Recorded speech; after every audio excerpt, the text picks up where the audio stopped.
Welcome to NCBA's Cattleman's Call podcast with host Lane Nordland.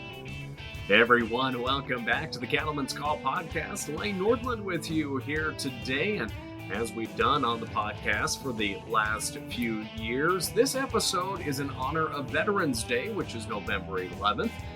We are talking to U.S. veteran and now beef producer Max Krupp. Max is a retired Army Special Forces colonel who lives in Graham, Texas with his wife and kids, and he runs the Halo K Cattle Co. And I tell you what, Max, it's starting to feel like fall up in Montana where I call home.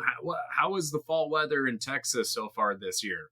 Well, it's been excellent. It's at currently 93 degrees, and that's quite cool for us. For late September and early October. But no, all jokes aside, I mean, it is kind of crisp in the mornings for us, crisp. And it's one of these times of the year that I look forward to after a long, hard summer. Yeah, I was down in San Antonio doing some Cattleman to Cattleman tapings, promoting the upcoming CattleCon 25, February 4th through the 6th there in San Antonio. And it rained the entire first day we were there. Oh, and wow. Everybody's like, it usually doesn't rain, but we're really appreciating it. And we got to see the Riverwalk flood. So right. that was kind of exciting. But, as you mentioned, it's a change of season up in my neck of the woods. A lot of folks are spring calvers, so we got fall shipping underway. Obviously, this is our Veterans Day show. And first off, we just want to thank you for your service to our nation and serving in the armed forces, but also for your service in feeding the nation and the world in the cattle business as well. So as we talk here today, I guess, what sparked your interest in joining the military? Well, not unlike many people my age, my grandfather and his brothers, my great uncles, were all members of the greatest generation. So they were all World War II veterans, and they kind of grew up, during the Depression and that sort of thing. And so I just feel like that generation going through hard times really bound a lot of people together. And then with World War II being almost an existential threat to the United States, it really kind of cemented and solidified their belief in the founding principles of the country and really made them kind of patriotic after their service. And, they weren't in your face about it, but it was an indelible part of what their genetic makeup was, just loving their country and loving their countrymen. And so that was very impactful to me. And when I became of age, I think that foundational aspect of it made me want to do something to give back or serve. And I decided to kind of raise my right hand and take the oath as well. So how long were you in the service, and what led you to the Army? Yeah, so my grandfather was a naval officer, but both my great uncles were Army guys. I was in for 28 years. So I joined when I was 17 and I separated when I was in my mid 40s. And I was kind of planning on going a little bit longer, but a couple different factors made me decide to kind of close that chapter of my life a little earlier. But as far as the Army, as kitschy or cliche as it sounds, the recruiting mantra in that day and age for my generation was be all that you can be. So it was an achievement kind of based psyche at that point. And when I got into the Army, that really spoke to me. And then once I was already in, I wanted to kind of achieve the highest goals I could within the armed services or within the Army specifically. And obviously, as someone that has not served in the armed forces, what can you share what it's like following those goals and working your way up the ladder? What is that like over 28 years? And maybe how did your goals maybe change as you worked towards achieving them? Yeah, so when you join, you're just a lowly private. You're a nobody, and they have these. When you run or march along or whatever, they have these things called cadences where they'd sing songs and all that kind of stuff to keep everybody in step. I'm not even sure if they still really do that.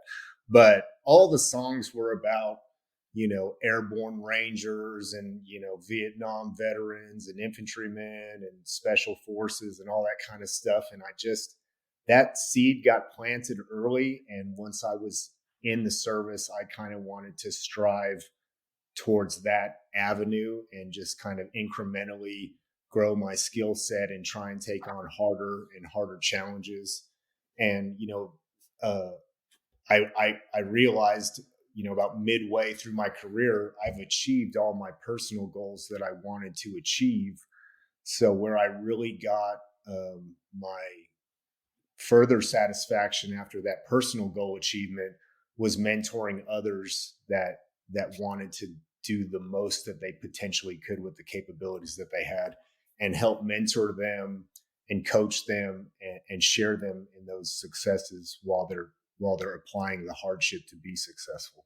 As you made your career there for 28 years in the Army, what were some of the maybe deployments you participated in? Some of your locations where you lived with your family?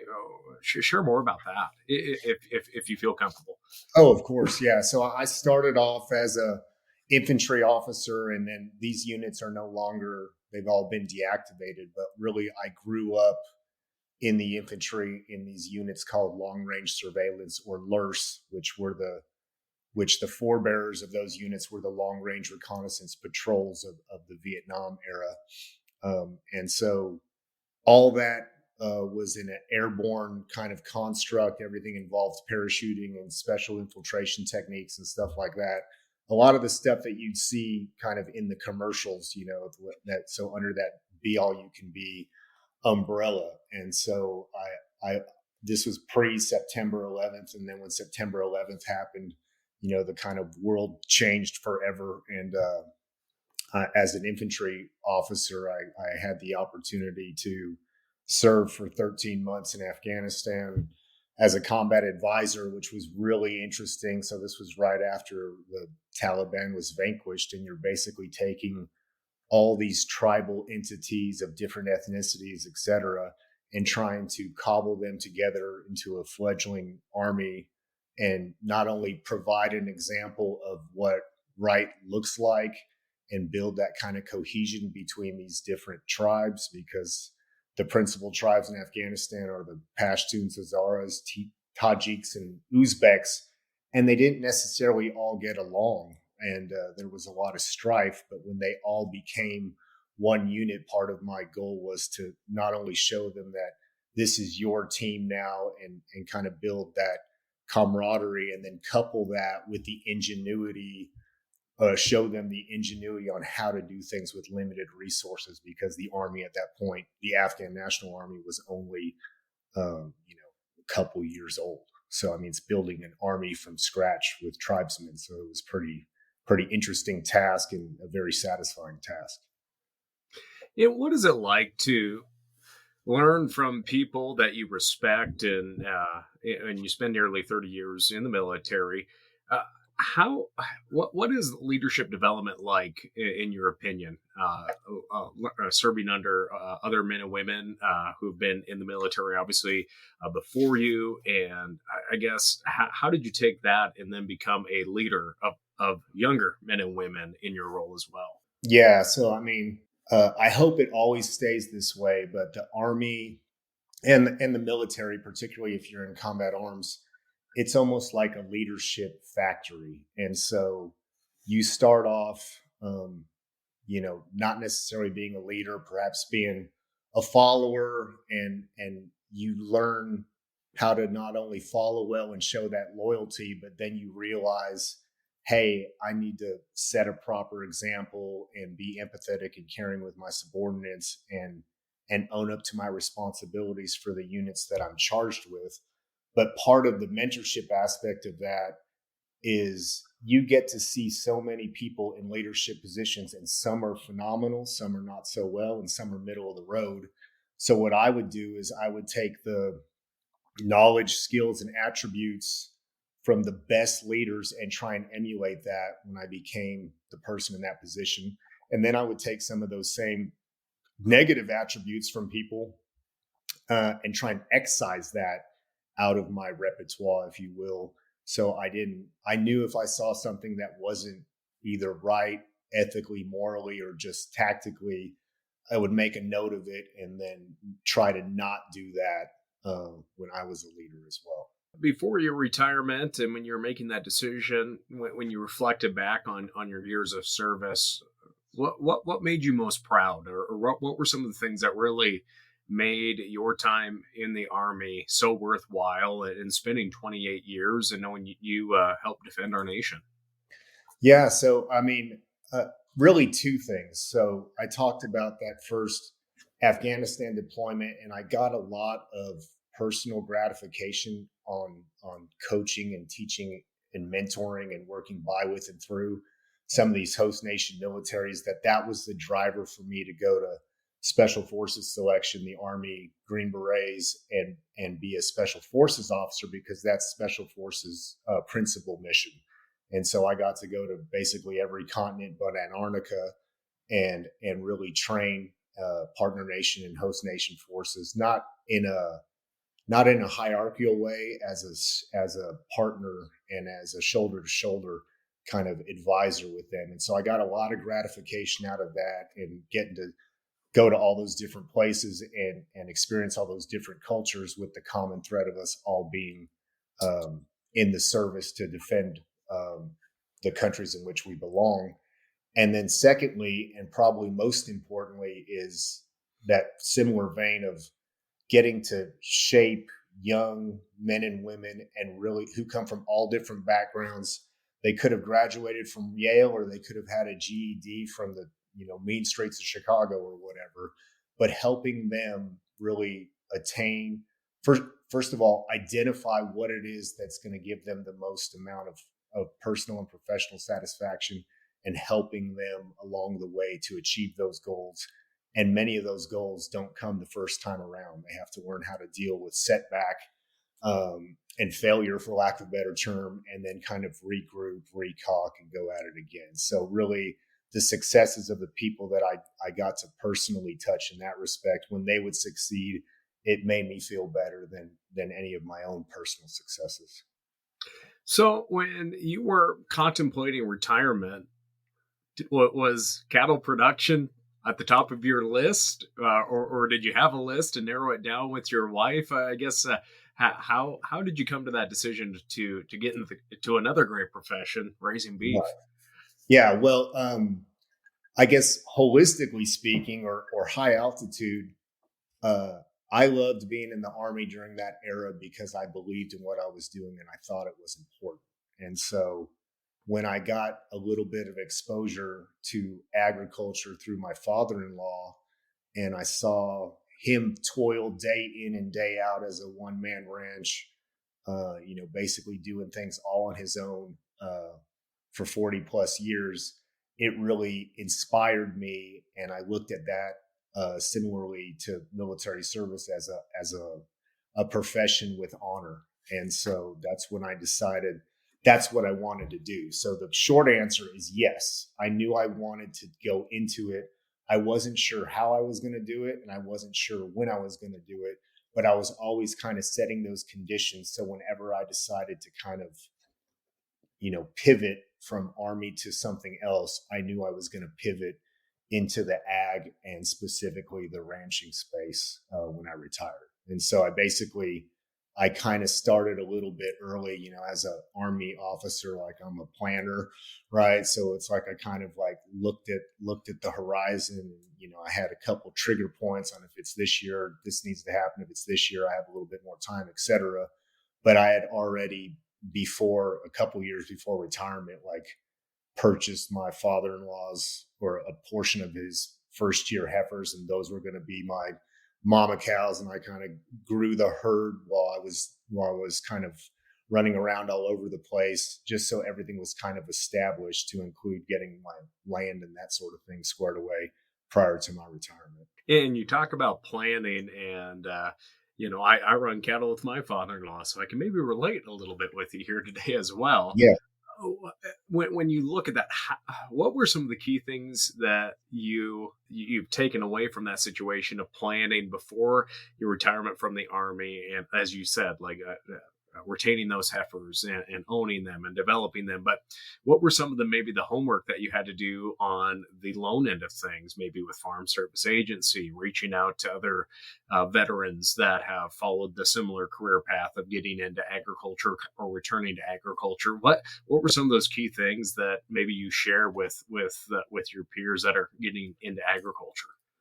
Yeah, well, I mean, obviously the FSA and the National Conservation Resource wing of the USDA, they're instrumental in helping provide technical advice and expertise, and then also there's a financial benefit as well if you're a veteran to go to utilize some of those programs if you're getting into ranching. So I became aware of that, and I kind of use them as a resource. And then obviously I use my father-in-law as a resource because we're similar in the respect that we kind of do it ourselves, right? Which there's no hands, there's no anything like that. I mean, it's basically us against the world.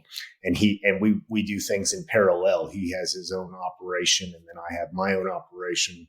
And then I'm starting to take on more lease land and buy more cattle. And then I've officially taken over the farming aspect as well. And then I guess one of the major things that I realized is, and one of the things I'm trying to remedy if I can ever get myself above water, is there wasn't a resource for where I could reach out to a veteran that's now a farmer or rancher. And I'd like to be that person for somebody that was like me back then, and lend that helping hand. And to some respect, through social media, although I'm not that pervasive on there, when I do have people that reach out, whether they're a veteran or not, I really try and shoot them as straight as I can and give them a little bit of my personal experience, but always caveat that with, you need to get second, third, fourth, and 10th opinions, because everyone's going to have a different prism that they look at the problem through. And so it's just smart for them to kind of aggregate as much information from different sources as possible before they go into a venture like agriculture or ranching. What do you think have been the biggest challenges from when you were planning the process of retiring, coming on and working in parallel with your father-in-law? What were some of those biggest challenges that presented themselves, or maybe you knew were going to be present along the way? Well, I knew that, you don't know what you don't know. And so sometimes you have to learn through discovery or learn through accident or failure, which I've done all. But I guess as far as if I was going to boil it down to a single challenge, it would be like expectation management. So I came from a background where, you construct a plan, you really think hard about what you're going to do and how you're going to do it and the time phasing of it. You line up all the applicable resources to make sure you can facilitate that plan.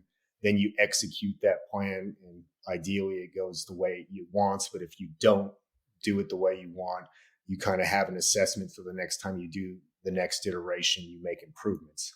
So that all sounds wonderful on paper.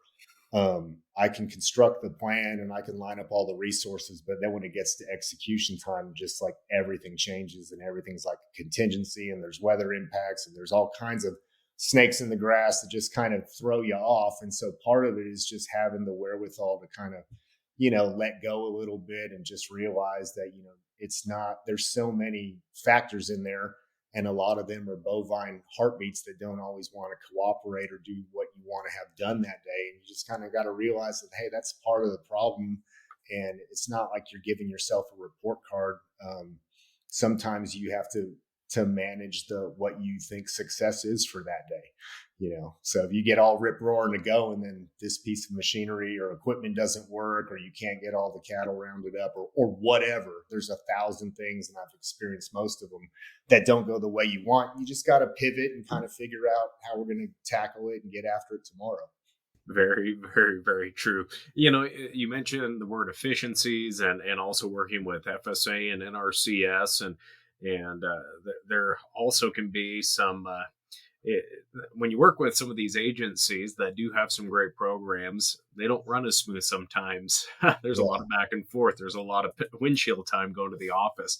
What are right. some things you would like to maybe see improved, in particular to maybe some of the funding and programs through Farm Service Agency for beginning farmers and ranchers and veterans? Yeah, it's a lot of it. There, I've never met someone that I didn't feel from those organizations that I didn't feel was absolutely competent and their heart was in the right place. Just by extension of being part of the big governmental machine, uh, that you're kind of hamstrung a little bit. So, case in point, if you wanted to do a land clearing project or a cost share on a fence or something like that, there are some of the things that you mentioned on doing all the programmatics and paperwork and having them come out and survey and all that, and that's all fine. But depending on what's going on with Congress or whatever, you might not get funded uh, for 12 to 18 months. And that's if you're at the top of the heap as a veteran or beginning rancher. And so that's a challenge because you're setting all those conditions and identifying what that problem set is that you need to have fixed or remedied.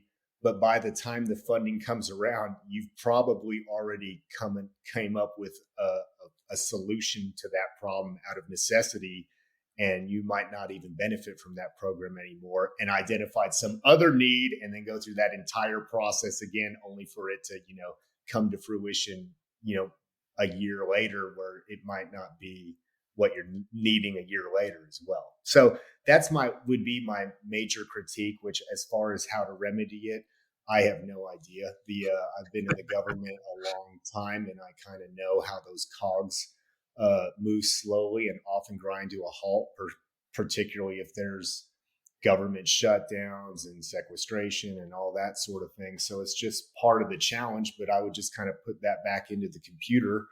And if you're going to do a project with them, your expectation management that it's a great program, but you may want to set that time horizon well over the horizon so it can be done when it's not absolutely urgent. It can be done when it's feasible. Yeah. Now, Max, you mentioned you're running in parallel with your father-in-law. What is the communication style with him, and what is it like working with a father-in-law? Some operations things go smooth, other times it doesn't. But from your experience, what has it been like, and what is it like learning from him along the way too? Well, I'm always very humbled when he takes the time to for lack of a better term, sit me down and explain things to me. But a lot of times I just pick up through observation because, and I'm probably like this a little bit too, even though I'm the next generation, but he's kind of a man of few words, which I do appreciate.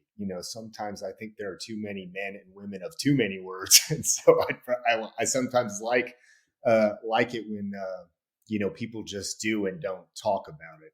And so there is a lot of opportunity to learn from them, and sometimes we do it via discussion, sometimes we do it prior to doing an event, sometimes we do it maybe after something went sideways, but that's just all part of the total ingredients of our relationship, and how I've really tried to garner all the knowledge that I can out of him, because to reinforce, I mean, there's all kinds of ranches and farms out there of varying sizes and scopes. And there is something to be said for the people that literally do it kind of by themselves. I mean, it's a whole nother dynamic, not something that I'm sure a lot of the listenership is not familiar with, but I mean, you really can run yourself kind of ragged trying to set all the conditions to do whatever it is you're trying to do. So we're a good team, and we do a lot of stuff together. He does a lot of stuff on his own, and I do a lot of stuff on my own. But I'm very grateful and thankful that I get to learn from him every day. Are you both running the same type of cattle, or what do your herds look like, and what kind of cattle are you running down there? Yeah, so we're both principally Black Angus. He does a little bit of Hereford crosses and stuff, and he's always kind of been a commercial cattleman, and I do a little of that as well. But what I specialize in is principally Black Angus, and then I'm starting to kind of cross first year heifers with Wagyu bulls just to get low birth weight calf and try. But I sell principally direct to consumer as well. And so I think I wouldn't say it's a groundswell, but I think there's, at least from my experience, there's a lot of people, and I'm not saying this to disparage the normal cattle cycle at all. In fact, I often dispel a lot of myths when people, present them to me. But I think there's a lot of people that really want to reconnect with nature and reconnect with people that perhaps operate in nature because they don't, because we're a highly urbanized society. And so I've gotten into direct beef sales, and I get a lot of satisfaction in providing beef consumers, cattle that were on the pasture that go immediately to their plate with zero intermediaries. And then I think a lot of people also get a kick out of seeing somebody raise something from conception all the way to consumption. So I'm like at the front end before the calf is born, and I'm the person that trailers it up and takes it to the processor on its final day. So I'm pretty much in that animal's life the entire time, and that's why I feel like I have a solemn responsibility as a custodian of that animal to give it a good life, so people continue to support beef production and beef consumption, because I personally think it's a superfood, and when I see it trying to be villainized, it's disturbing to me, because I'm concerned for the overall Americans' public health, and I think a lot of those health issues that America is experiencing is because of nutritional deficiency.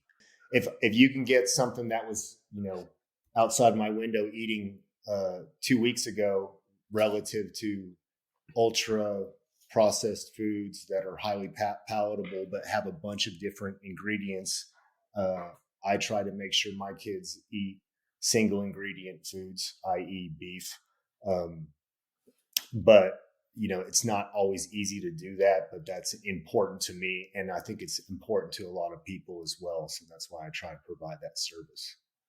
Yeah, and when you look back to your leadership and educating people under your command, how has that aided you in communicating with family on the ranch, but also communicating with those consumers that you're providing nutritious, healthy beef to as well?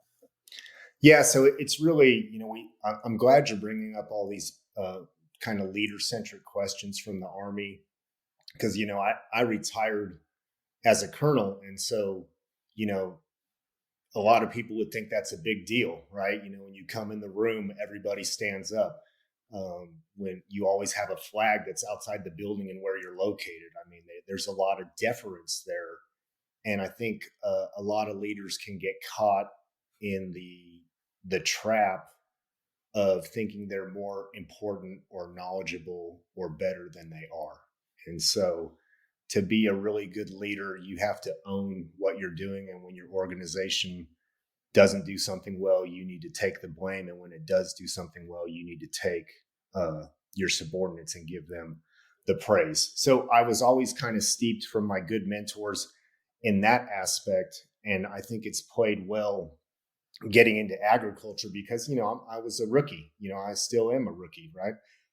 And so I am not shy although I'm relatively introverted, I'm not shy to chat up my father-in-law's friends, my neighbors. You know what I mean? What's great about living in rural America is everyone is not expecting help from anyone, but is willing to provide help to anyone. And so I get a lot of benefit out of interacting with them and garnering knowledge from them. And then since I've got involved in some of the cattle raising professional organizations, I've really expanded my colleague, peer, and most importantly, friend group, where I can reach out to men and women that have been doing it a lot longer than me, or are just very aware in the specificity of one particular issue. They're experts, and I can reach out to them for help, and they're more than willing to provide it. So I guess the long story and short of it is I could pretend like I've got this all under control and I don't want anyone to help me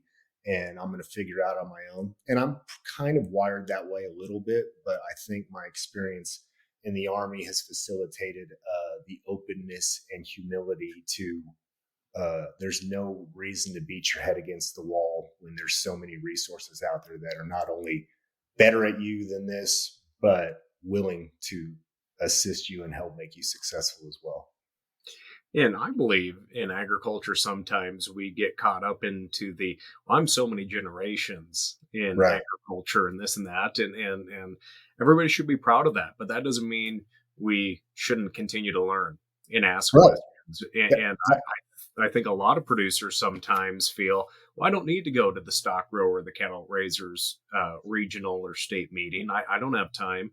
And I don't need to go attend that extension workshop on, calving performance and Right. maternal traits. And I think that's where we handicap ourselves too much, because I think sometimes in any profession, you have people that think they know it all. And then you have people that maybe don't want to put their hand up and ask a question. And maybe they will after the presentation. But I think we need to normalize. It's okay to be vulnerable in asking questions and putting yourself out there. It doesn't matter if you're first generation, sixth generation, or you've been back on the operation for 10 or 20 years. Mm-hmm. Yeah, it's a great point. I mean, somebody that's wiser than me once told me, when you know it all, that's all you're ever going to know. Or when you think you know it all, that's all you're ever going to know. And so I'm sure there's a lot of people that masquerade like they have all the answers to the test.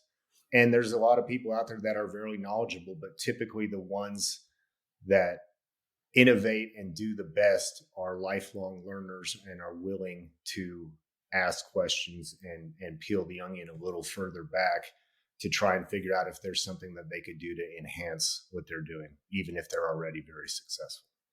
Yeah, Max, nothing gets me more frustrated when somebody complains about what the neighbors are getting for their calves, or we're just not getting good prices. And I know there's a lot of factors that come into play there too, but when you don't focus on creating value-added cattle and improving your herd and creating those relationships with first-time cattle buyers or consumers, there's always ways of improving your product and your lifestyle as well. So that frustrates me a lot of the time too.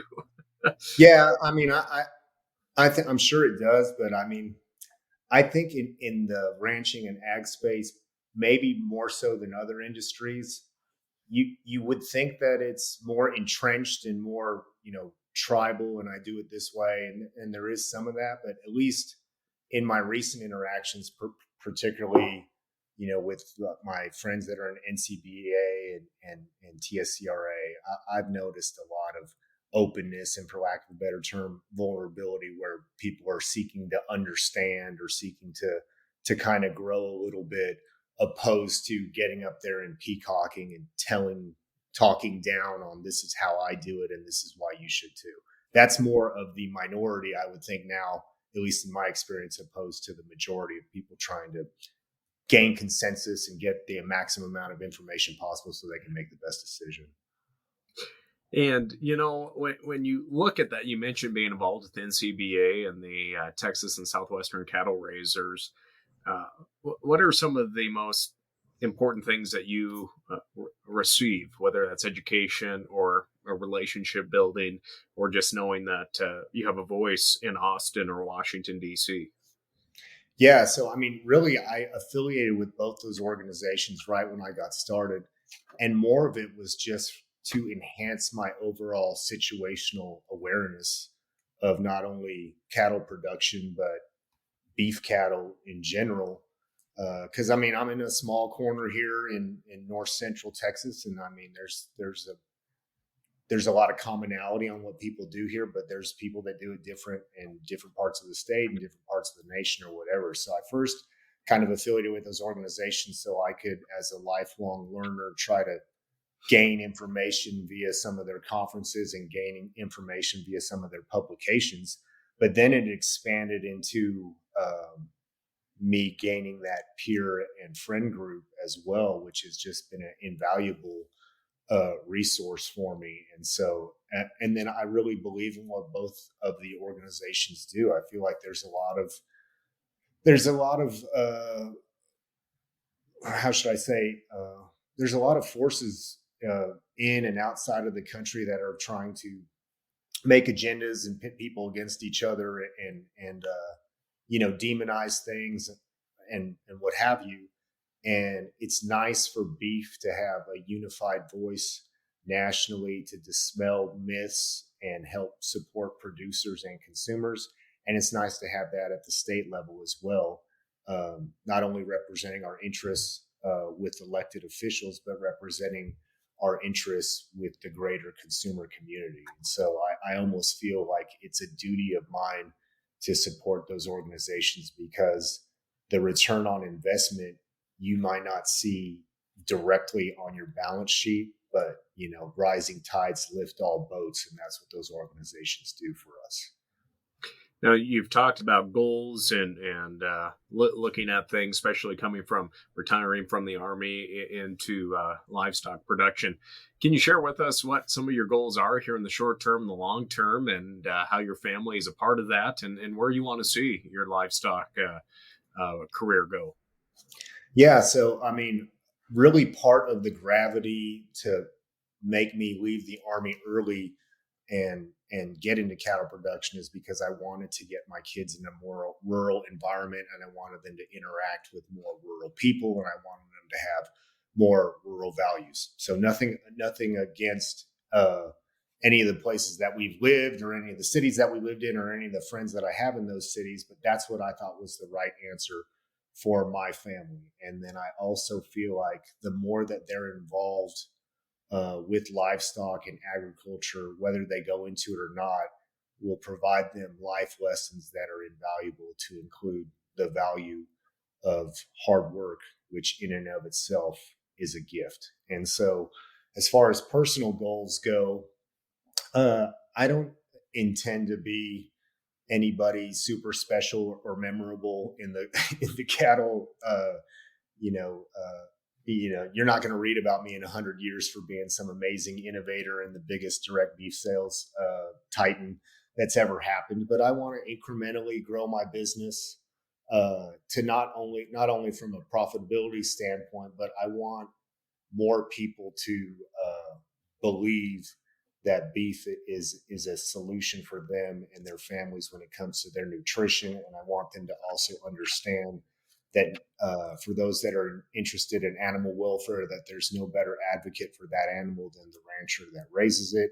And for those that are concerned about the environment or stewardship of the land, there's no bigger advocate for the stewardship and productivity of that land and having it be productive in a natural ecosystem than that rancher as well. And then for those that are concerned about overall health and chronic disease and a myriad of other factors under the umbrella of health, I definitely believe that beef is part of the solution and absolutely not part of the problem. So the more I grow my business in that respect, I might make a little bit more money, but I'll have more people that understand those tenets. And to me, that's as great as a success as of making a couple more $100 every year. And what maybe tip do you have to a young man or woman that's listening to this? Maybe they're a junior or senior in high school, or maybe they're out of high school and they come from a rural community, and they're maybe considering joining the armed forces. I guess, what are some tips? What are some thoughts you share with young people?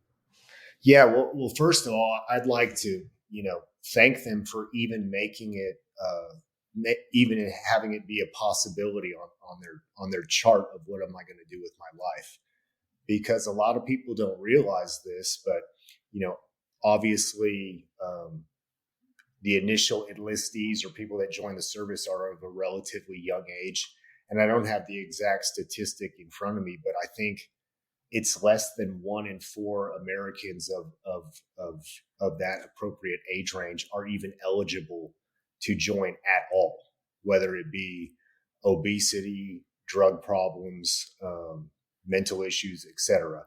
So if you have 100 people that are potential candidates, you're down to 25, and then out of that 25, they have to have the will, the desire, and the willingness to serve.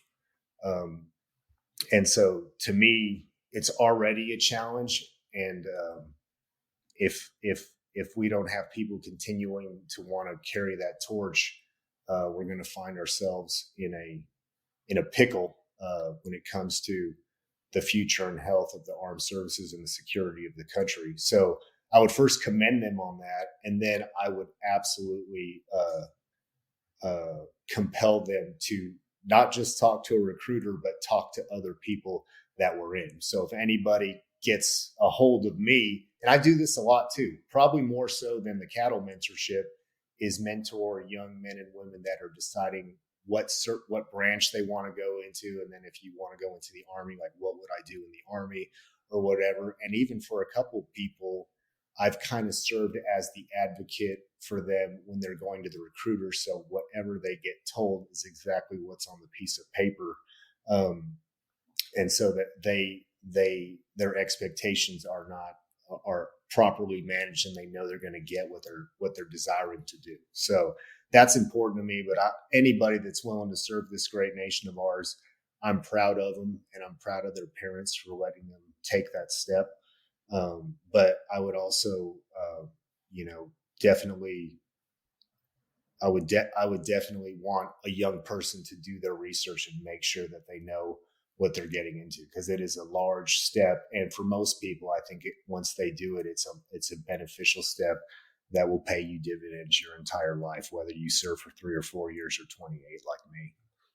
Now, you mentioned that you do use social media to connect with people, and what what are some tips, or maybe just how people can get in touch with you, whether they are a veteran or getting started in livestock production or farming, whatever it may be.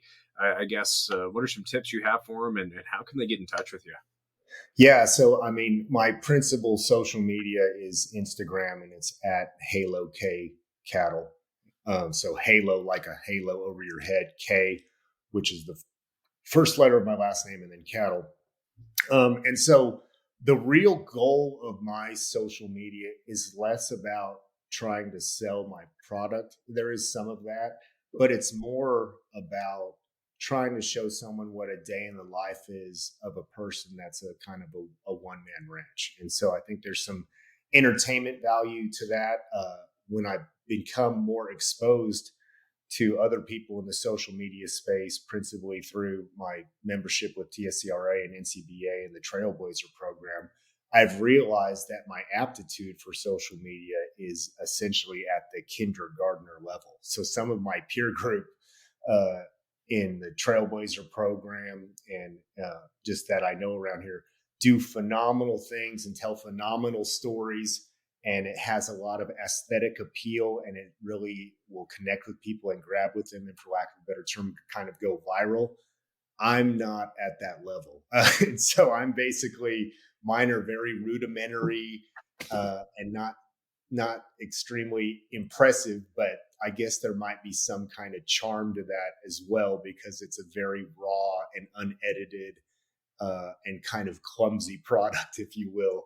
And so I think some people find that appealing as well. I do endeavor to kind of make it better. And then I've had some friends of mine actually give me some tips on that as well. So one of my personal critiques of myself is like, I do a lot of different diverse things all day. And I'm like, I should really just take the time to take the 42 seconds that it is to record some of this and make a post of it later.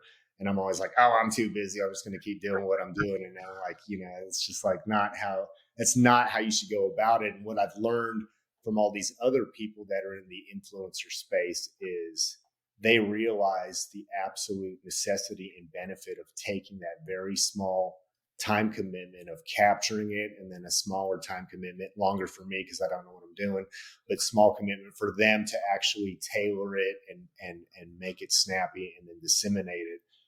So much power there that touches not only people in the ag space, but more importantly, in my opinion, people outside of the ag space. So very, very true. I was looking up your Instagram and I followed you during your comments there too.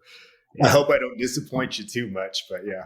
Well, if we all could be Tucker Brown, we would all do a better job. I tell you what, if I had 4% of that, I'd be killing it. Yeah, he and his team do a good job on those videos. But I agree too.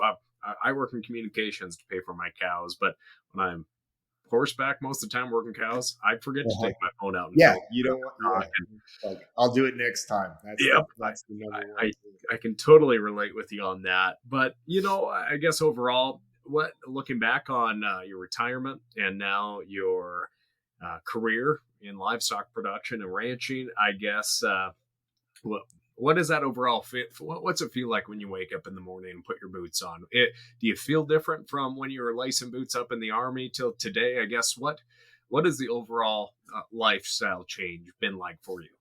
Yeah, that's a great question. So, my army career, and I was blessed to go so many places and do so much neat stuff.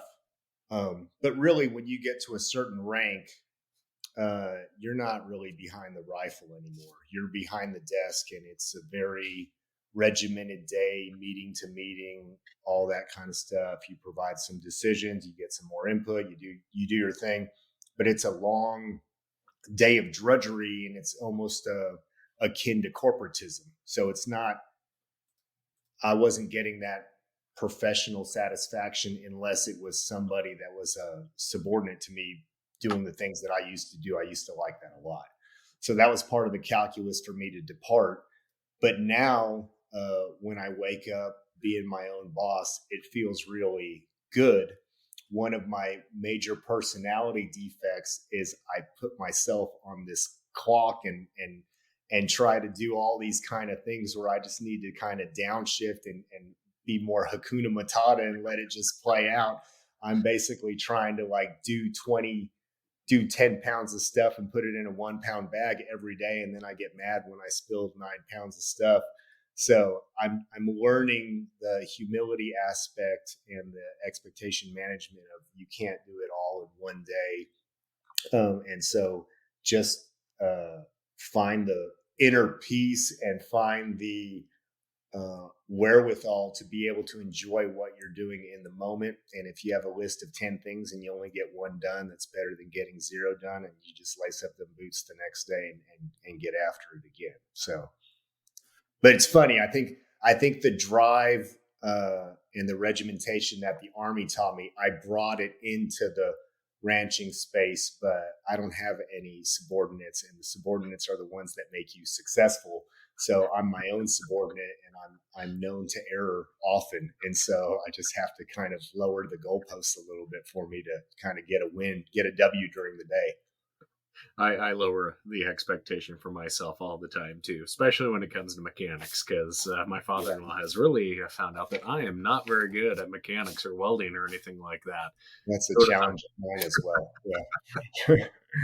well, Max, thank you so much for joining us here today and helping us capture your story and share it with our audience out on the Cattleman's Call podcast.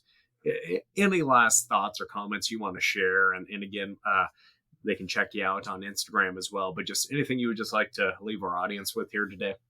Well, yeah, I just want to extend my appreciation to you and Sarah and everybody that's involved in the Cattleman's Call. I just think it's an important. I've always been a listener ever since I've joined, and so I appreciate the opportunity to tell my story, particularly, and I also appreciate the fact that you guys do a Veterans Day podcast as well. I really, I don't know many of them, but I know many of them in the ag space quite yet. But when people fight for this country, they want to have a piece of that country when it's all said and done. And so if you're going to have a small parcel of this great land of ours, I think being in the ag space, irrespective of the scope or the size, is a great and therapeutic thing to do. And anybody that's desiring to go down that road, please consider me a resource, or anybody that's considering serving in the armed forces, please consider me a resource as well. I might not get back to you to the end of the night if you message me or whatnot, but I'll absolutely get back to you 100%. Well, again, Colonel Max Krupp joining us. Check him out on Instagram at Halo K Cattle. You can subscribe to him, follow him, just like I just did a few seconds ago. But again, thank you so much for joining us, and I look forward to seeing you in San Antonio the 4th through the 6th of February for CattleCon 25. It sounds to be a pretty good time down there. Yes, sir. I'll be there for sure. And folks, you can actually participate in the San Antonio Stock Show and Rodeo. That will be kicking off while we are there as well. And the big Thursday night wrap-up event, we've had concerts, we've had a lot of different things in the past. This year, we're going to be at the first performance of the rodeo for the San Antonio Stock Show and Rodeo.